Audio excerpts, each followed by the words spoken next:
Hello students, कैसे हैं आप सभी। आई होप आप सभी अच्छे होंगे, अपने घर पर सुरक्षित होंगे। मैं ज्योति आप सभी का स्वागत करती हूँ आपके अपने यूट्यूब चैनल जनवानी क्लासेस में, जहाँ पर हम पढ़ते हैं मैथमेटिक्स फॉर ग्रेजुएशन। एंड इस क्लास में हम पढ़ेंगे बीएससी थर्ड सेमेस्टर की फर्स्ट बुक अलजेब्रा, जिसमें आपका चैप्टर चल रहा है नॉर्मल सबग्रुप्स। तो ये आज इसका लास्ट लेक्चर है। इससे पहले जितने भी लेक्चर हुए हैं, अगर आपने अभी तक वो वाली वीडियोस नहीं देखी है तो देख लीजिएगा, क्योंकि अगर आप स्टार्टिंग से चैप्टर को नहीं देखोगे, नहीं समझोगे, तो आपको एंड का कुछ भी समझ में आने वाला नहीं है। ठीक है, प्लेलिस्ट बनी हुई है फर्स्ट बुक की अलजेब्रा की, तो उसमें आपको सभी चैप्टर्स मिल जाएंगे। चैप्टर्स पे लेक्चर नेम ऑलरेडी डले हुए रहते हैं, तो वहां से अपना कवर अप कर लेना। ठीक है, आज जो आपकी जितनी भी डेफिनेशंस होंगी ये बेस्ड है आपकी कर्नल वाली थ्योरम पे, जो थ्योरम का स्टेटमेंट मैंने आपको कल लिखाया था।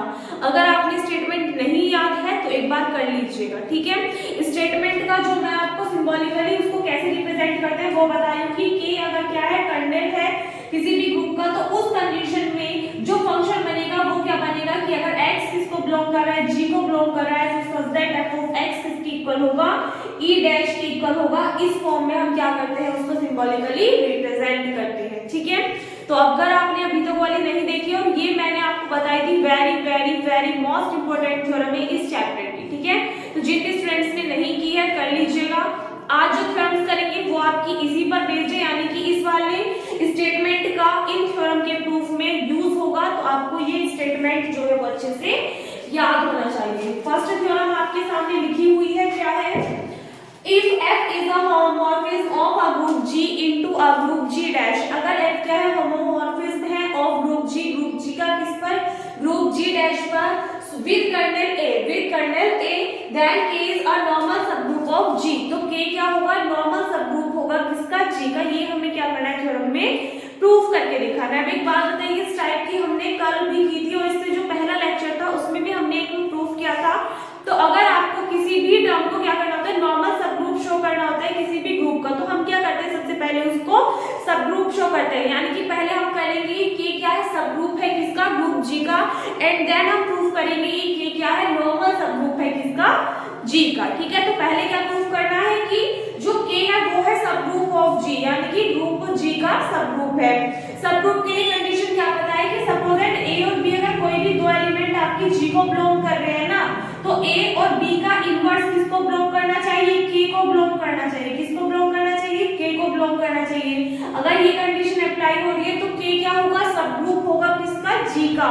और सपोज दैट आप कोई भी दो एलिमेंट ऐड कर लेते हो, सपोज दैट हमने ले लिया एक एक्स और एक एक्स इनवर्स, यानी कि एक टर्म एक उसका इनवर्स, और बीच में ले लेते हो आप के, तो एक्स के एक्स इनवर्स किसको बिलोंग कर रहा है, अगर आपका कैपिटल के को बिलोंग कर रहा है तो इट मींस के क्या होगा, आपका नॉर्मल सबग्रुप होगा किसका, ग्रुप जी का।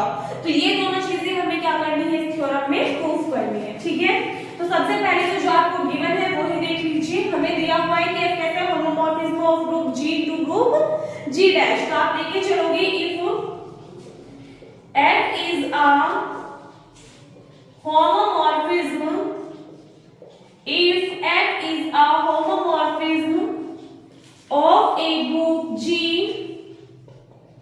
into a group G dash, let E and, तो एक बात बताइए, जब भी कोई दो ग्रुप है G और G डैश, तो हम क्या मानते थे, होमोमॉर्फिज्म वाले चैप्टर में मैंने आपको बताया था कि इनके अंदर क्या होगा, आइडेंटिटी एलिमेंट भी एग्जिस्ट करेगा। तो G के लिए हम आइडेंटिटी क्या मानते थे, E, और G डैश के लिए आइडेंटिटी क्या मानते थे, E डैश। तो वही लाइन लिखेंगे कि let E and E dash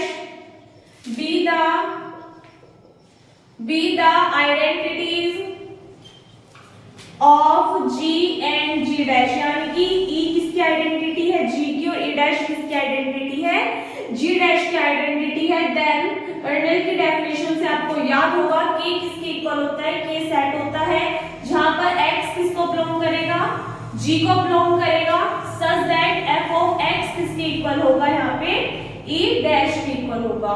f of x किसके इक्वल होगा, E डैश के इक्वल होगा। इट मींस अगर यहाँ पे हम x के प्लेस पे आइडेंटिटी एलिमेंट E पुट कर दे, थस f ऑफ E अगर हम देखें तो वो किसके इक्वल होगा, E डैश के इक्वल होगा। therefore at least इस कंडीशन में एक E होगा जो कि किसको बिलोंग करेगा, K को बिलोंग करेगा। अब सीधी सी बात है कि अगर E क्या है, आइडेंटिटी एलिमेंट है, वो K को बिलोंग कर रहा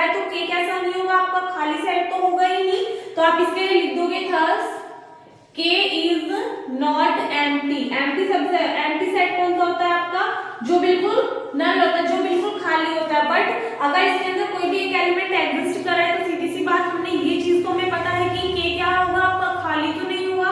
अगर K खाली नहीं होगा तो हम K के अंदर क्या करेंगे, कोई भी दो एलिमेंट K जो सेट है उसके कोई भी दो एलिमेंट ऐड कर लेंगे। Let A B belongs to K। हमने मान लिया A और B कोई भी दो ऐसे एलिमेंट है जो कि किसको बिलोंग कर रहे हैं, K को बिलोंग कर रहे हैं। सो देन इस वाली कंडीशन से देखिएगा f of E किसके इक्वल था, E डैश के, और E किसको बिलोंग कर रहा था, K को बिलोंग कर रहा था। तो अगर आप यहाँ पे E के प्लेस पे A पुट करोगे तो f of A किसके इक्वल आ जाएगा, यहाँ से E डैश के इक्वल आ जाएगा।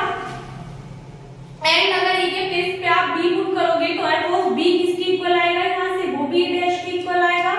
सो नाउ अगर हम वैल्यू निकालें किसकी, f of AB इनवर्स की, तो इसको आप किस फॉर्म में लिख सकते हो, f of A into f of B का इनवर्स लिख सकते हो इसको इस फॉर्म में। और क्या लिख सकते हैं हम इसको, f of A into f of B का इनवर्स इस फॉर्म में लिख सकते हैं। f of A किसके इक्वल है, E डैश के इक्वल है, तो इसके प्लेस P डैश आ जाएगा। f of B किसके इक्वल है, E डैश के इक्वल है, और इसका इनवर्स ले लोगे। E डैश क्या है, आइडेंटिटी एलिमेंट। और हमें क्या पता है, ग्रुप चैप्टर में जब आपको कंपोजिशन टेबल बनवाई थी तो उसमें मैंने आपको बताया भी था कि कोई भी आपका जो आइडेंटिटी एलिमेंट होता है वो उसका अपने आप का ही क्या होता है, इनवर्स होता है। यानी कि हर एक एलिमेंट जो आपका आइडेंटिटी एलिमेंट होता है वो खुद का ही क्या होता है, इनवर्स होता है। तो अगर E डैश क्या है, हमारे पास आइडेंटिटी एलिमेंट है, तो इसका इनवर्स भी क्या होगा, E डैश ही होगा। क्या होगा इसका इनवर्स, E डैश, तो E dash into E dash. और आइडेंटिटी एलिमेंट की मल्टीप्लाई जब आप आइडेंटिटी एलिमेंट में करोगे तो भी क्या मिलेगा आपको, आइडेंटिटी एलिमेंट ही मिलेगा, यानी कि E डैश। तो सीधी सी बात है कि f of AB इनवर्स किसके इक्वल आ रहा है, यहाँ से E डैश के इक्वल आ रहा है। और E डैश जो है आपके पास में ये किसको बिलोंग करेगा, E डैश जो है वो किसको बिलोंग करेगा, आपका K को बिलोंग करेगा। अगर E भी किसको बिलोंग कर रहा है, आपका K को बिलोंग कर रहा है, तो E डैश भी किसको बिलोंग करेगा, यहाँ पे K को बिलोंग करेगा। तो यहाँ से आगे देखिएगा एक बार, इफ A B किसको बिलोंग कर रहे हैं, K को बिलोंग कर रहे हैं। और एक बात बताइए, अगर f of AB का इनवर्स किसके इक्वल है, E डैश, तो E डैश किसको बिलोंग कर रहा है, आपका K को बिलोंग कर रहा है। तो f of AB इनवर्स भी किसको बिलोंग करेगा, K को बिलोंग करेगा। तो यहाँ पे आप लिख दोगे f of AB इनवर्स भी किसको बिलोंग कर रहा है, K को बिलोंग कर रहा है। अगर ये इसको बिलोंग कर रहा है तो then f of AB inverse भी किसको बिलोंग कर रहा है, K को बिलोंग कर रहा है। इस कंडीशन में मैंने आपको क्या बताया था कि अगर function of A into B का इनवर्स किसको बिलोंग करे, किसी भी एलिमेंट को बिलोंग करे, तो वो क्या होगा, सब ग्रुप होगा किसका, ग्रुप G का। तो यहाँ से आप लिख सकते हो hence K is a subgroup of G, यानी कि K क्या है, सबग्रुप है किसका, G का। बट अभी हमें प्रूफ क्या करना है कि K कैसा है, नॉर्मल सबग्रुप है G का। तो आधा पार्ट तो हमारा यहाँ तक कंप्लीट हो गया। एक बार पहले इतना नोट कर लीजिए। अब आपको सारा क्लियर दिखाई दे गया होगा, नोट करिए एक बार। अब इससे आगे देखिएगा, यहाँ से आगे सॉल्व करोगे तो अब हमें क्या प्रूफ करना है कि K क्या है, नॉर्मल सबग्रुप है किसका, G का। तो लिख देंगे to show that K is a normal subgroup. K is a normal subgroup of G. Let क्या करते हैं हम, एक एलिमेंट किसका मानते हैं, G का मानते हैं, और एक एलिमेंट किसका मानते हैं, K का मानते हैं। तो let X be any element of G and small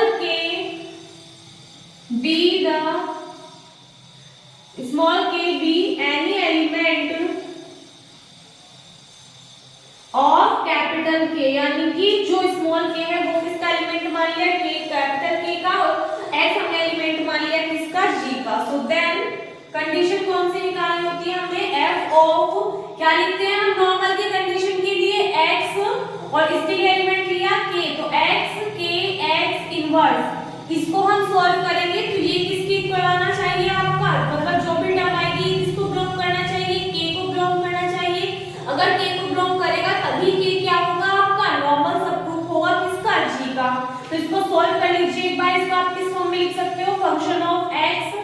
function of के।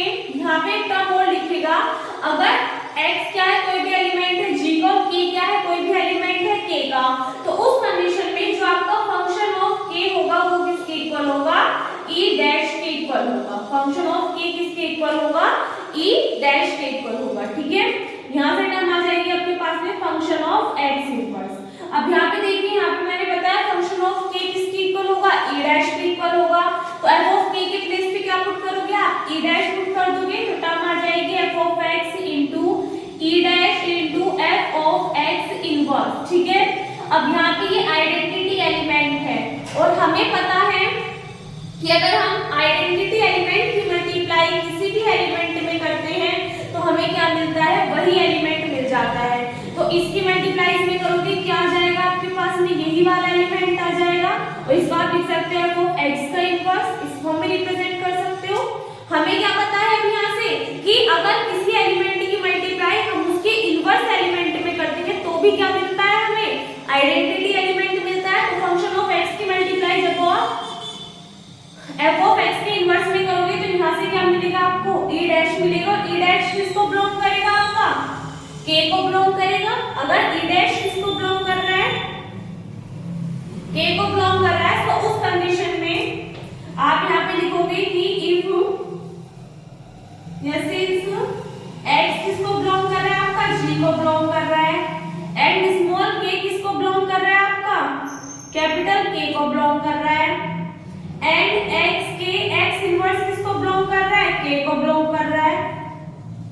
सो हेंस अगर ये वाली कंडीशन सेटिस्फाई हो रही है, सो हेंस k क्या होगा, नॉर्मल सबग्रुप होगा किसका, g का। Hence k is a normal subgroup of g। k क्या होगा, नॉर्मल सबग्रुप होगा g का। ठीक है, इसी के साथ में वाली थ्योरम आपकी कंप्लीट होती है। इंपॉर्टेंट लिख लीजिएगा, इसके ऊपर नोट करिए। इसके बाद में नेक्स्ट थ्योरम देखिए क्या है, ये भी आपकी काफी ज्यादा इंपॉर्टेंट थ्योरम है एग्जाम के पॉइंट ऑफ व्यू से।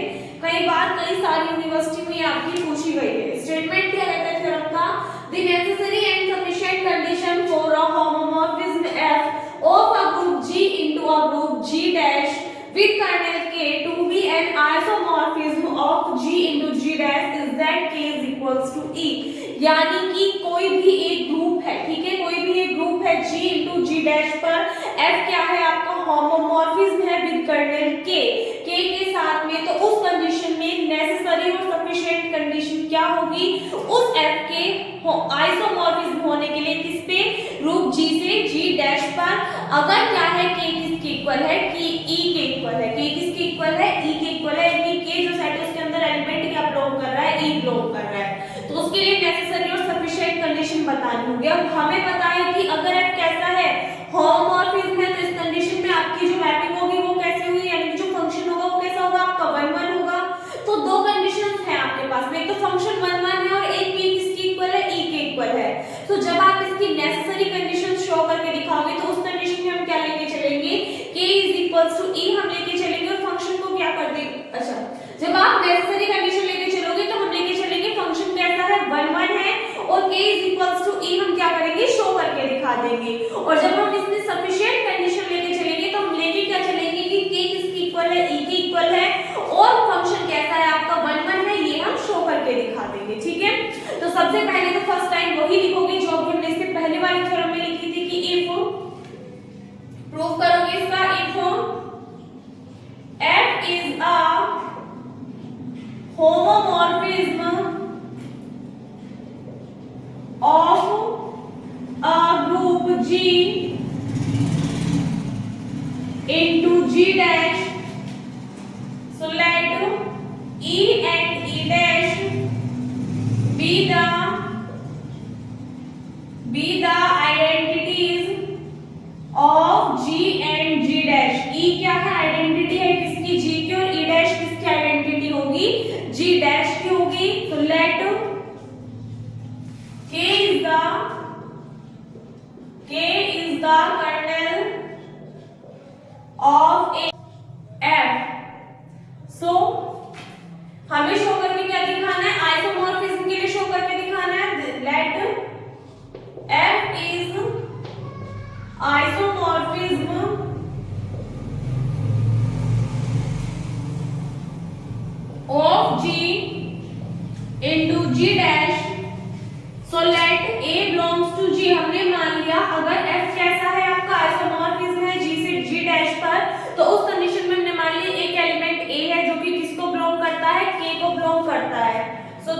अगर a k को बिलोंग करता है तो हमें पता है कि फंक्शन ऑफ k किसके इक्वल होता है, a डैश के इक्वल होता है। सो f ऑफ a किसके इक्वल होगा आपका, a डैश के इक्वल होगा। सीधी सी बात है, फंक्शन ऑफ a किसके इक्वल हो जाएगा, यहाँ से a डैश के इक्वल हो जाएगा। अगर मैं पूछूं एक ग्रुप है g और एक ग्रुप है g डैश, ठीक है, इसके अंदर एलिमेंट है, इसके अंदर एलिमेंट है, तो इसके अंदर सपोजिट एक एलिमेंट है e, तो जो फंक्शन ऑफ e होगा उसकी इमेज जब आपको g डैश में मिलेगी तो वो किस फॉर्म में मिलेगी, e डैश की फॉर्म में मिलेगी, क्योंकि e डैश क्या है, आइडेंटिटी है किसके लिए, g डैश के लिए। तो यानी कि f ऑफ e की इमेज क्या होगी, e डैश होगी। तो यहाँ पे आप क्या लिख सकते हो कि f ऑफ e किसके इक्वल होता है, e डैश के इक्वल होता है। तो इसीलिए यहाँ से हम e डैश के प्लेस पे क्या पुट कर सकते हैं, f ऑफ e पुट कर सकते हैं। ये किससे आया था, कर्नेल की थ्योरम से, यानी कि होमोमॉर्फिज्म वाली कंडीशन से। सो f ऑफ e, अगर f ऑफ e के इक्वल है तो यहाँ से इंप्लाइज दैट a किसके इक्वल आ जाएगा, e के इक्वल आ जाएगा। और e क्या मान के चले थे हम, आइडेंटिटी एलिमेंट मान के चले थे, किसका, g का। और a एक एलिमेंट था जो कि किसको बिलोंग कर रहा था, k को बिलोंग कर रहा था। अगर दोनों आपस में इक्वल है तो इसका मतलब क्या है कि अगर a e के इक्वल है तो e कैसा है, एक ऐसा एलिमेंट है जो कि किसके अंदर होगा, आपका k के अंदर होगा। तो इसीलिए हेंस अगर a किसके इक्वल है, e के इक्वल है, तो हेंस k क्या होगा, सेट होगा किसका, e का, यानी कि जो k है उसके अंदर एक एलिमेंट बिलोंग करेगा, क्या, e। तो हम अदर वर्ड्स में क्या कह सकते हैं, e is the only element of g which belongs to k, जो कि किसको बिलोंग करता है, k को बिलोंग करता है, which belongs to k, यानी कि ये एक अकेला ऐसा एलिमेंट है g का जो कि किसको बिलोंग करता है, k को बिलोंग करता है। सो k किसके इक्वल होगा, आपका e के इक्वल होगा, ठीक है। अच्छा, यहाँ पे एक चीज का ध्यान रखना, that f is a isomorphism of g to g dash। अगर f कैसा है, आइसोमॉर्फिज्म है g का g डैश पर, तो उस कंडीशन में आइसोमॉर्फिज्म के लिए कंडीशन क्या पता है कि हमारा जो फंक्शन है वो हमारा होमोमॉर्फिज्म भी होना चाहिए और क्या होना चाहिए, 1 1 भी होना चाहिए। होमोमॉर्फिज्म तो हमने मान लिया था, तो यहाँ पे आप एक लाइन ये लिख देना कि if f is 1 1, अगर f कैसा है, 1 1 है, तो उस कंडीशन में हम मानेंगे कि a किसको बिलोंग करता है, k को बिलोंग करता है, और देन आप ये वाली कंडीशन लिखोगे। तो नेसेसरी कंडीशन में हमने क्या लिखा, चाहे तो यहाँ पे लिख देना कि जो कंडीशन है किसके लिए है, नेसेसरी कंडीशन है, उसके बाद में जो हम नेक्स्ट करेंगे वो क्या होगी, सफिशिएंट कंडीशन होगी, ठीक है। तो एक बार पहले इतना नोट कर लीजिए। अब इसके बाद में कन्वर्सली कंडीशन लेके चलेंगे। सो कन्वर्सली लेके क्या चलोगे आप कि लेट k किसके इक्वल है, e के इक्वल है। अगर k किसके इक्वल है, e के इक्वल है, so then to prove that, proof क्या करना है हमें कि फंक्शन कैसा होगा, 1 1 होगा। To prove that f is 1 1, पहले हम कंडीशन क्या लेके चले थे कि फंक्शन आपका 1 1 है और k is equals to e, हमने क्या किया था, प्रूफ करके दिखाया था। अब हम लेके चलेंगे k is equals to e और प्रूफ क्या करेंगे कि फंक्शन कैसा है, 1 1 है। So to prove that f is 1 1 we have, या लेट कर लेना यहाँ पे, लेट a और b कोई भी दो एलिमेंट मान लीजिए जो कि किसको बिलोंग करेंगे, g को बिलोंग करेंगे। अगर a b कोई भी दो एलिमेंट ऐसे हैं जो कि g को बिलोंग कर रहे हैं, तो सीधी सी बात है f ऑफ a किसके इक्वल होगा, यहाँ से f ऑफ b के इक्वल होगा। सो नाउ वैल्यू किसकी निकालोगे आप, f of a into f of b का इनवर्स। इसको सॉल्व कर लोगे, सॉल्व कीजिए, इसको आप लिख सकते हो किस फॉर्म में, f ऑफ a। देखिए जब आप f ऑफ a किसके इक्वल है, f ऑफ b के इक्वल है, तो यहाँ से f ऑफ a के प्लेस में क्या पुट कर सकते हैं, f ऑफ b पुट कर सकते हैं। तो टर्म आ जाएगी f ऑफ b और इनटू में कितना आ जाएगा, f ऑफ b का इनवर्स आ जाएगा, ठीक है।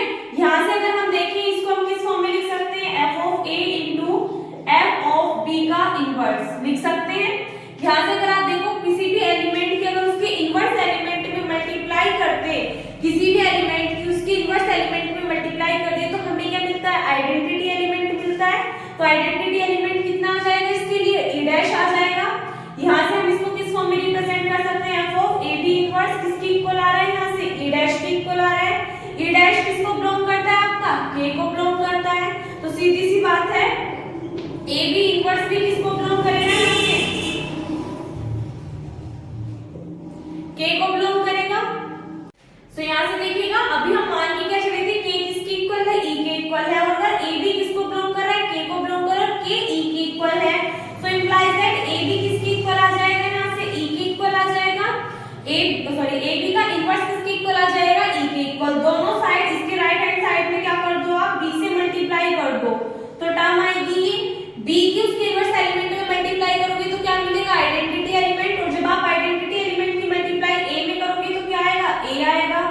आइडेंटिटी एलिमेंट की मल्टीप्लाई b में करोगे तो क्या आएगा, b आएगा। इसका मतलब a किसके इक्वल आ रहा है, b के इक्वल आ रहा है। a किसके इक्वल आ रहा है, b के इक्वल आ रहा है। दोनों एलिमेंट सेम है तो जो आपका फंक्शन होगा वो कैसा होगा, 1 1 होगा। तो आप लिख दोगे अगर a किसके इक्वल आ रहा है, b के इक्वल आ रहा है, सो इसीलिए f इज 1 1। फंक्शन कैसा होगा आपका, 1 1 होगा। सो हेंस अगर दोनों कंडीशन आपकी सेटिस्फाई हो रही, नेसेसरी कंडीशन भी और सफिशिएंट कंडीशन भी, सो हेंस प्रूफ क्या करना था कि f इज कैसा होगा आपका, आइसोमॉर्फिज्म होगा। f is isomorphism of g into g dash. f कैसा होगा, आइसोमॉर्फिज्म होगा g का g डैश पर। ठीक है, इसी के साथ में ये वाली थ्योरम भी आपकी कंप्लीट होती है। आई होप आपको क्लियर हो गई होगी, नोट करिए। सो इस वीडियो में बस इतना ही। आई होप आपको वीडियो अच्छी लगी हो। वीडियो अच्छी लगी हो तो वीडियो को लाइक कर देना, अपने फ्रेंड्स के साथ में शेयर कर देना। अगर आप चैनल पर नए हो या फिर अभी तक आपने चैनल को सब्सक्राइब नहीं किया है तो प्लीज चैनल को सब्सक्राइब कर देना। मिलते हैं नेक्स्ट वीडियो में, तब तक के लिए घर पर रहिए, सुरक्षित रहिए। धन्यवाद।